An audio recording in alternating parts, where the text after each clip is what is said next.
నువ్వు పరిమళ వాసనగా ఉండాలి, నువ్వు సువాసనగా ఉండాలి. నువ్వు దేవుని సకల గంధక వర్గముల కన్నా సంతోషమును పుట్టించే ఆ గొప్ప సంతోషాన్ని నువ్వు దేవునికి ఇవ్వాలి. అదే దేవుడి దగ్గర నుంచి కొడుతూ ఉండాలి. సువాసన అంటే నువ్వు రాసుకునే, పూసుకునే, చల్లుకునే ఆ యొక్క సెంట్లు కాదు, లేక పర్ఫ్యూమ్స్ కాదు, ఫ్రేగ్రెన్స్ అంతకన్నా కాదు.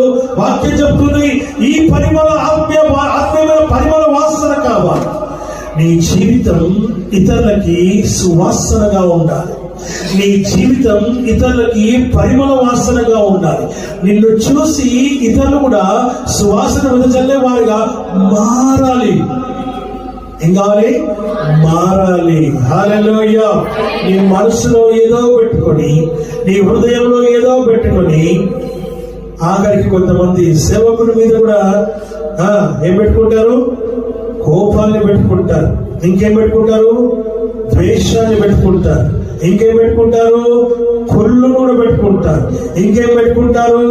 ఎవరయ్యా మన దాంట్లో ఉంది అని అంటే, ఎవరో కాదు నువ్వే. హల్లెలూయా. ఎవరో కాదు నువ్వే.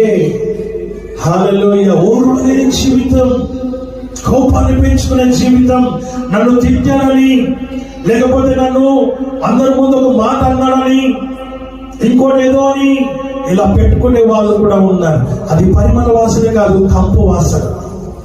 అది చెడు వాసన. అది చెడు వాసన. ఆ చెడు వాసన నుంచి తీసేసుకోవాలి. నువ్వు పరిమళ వాసనగా ఉండాలి.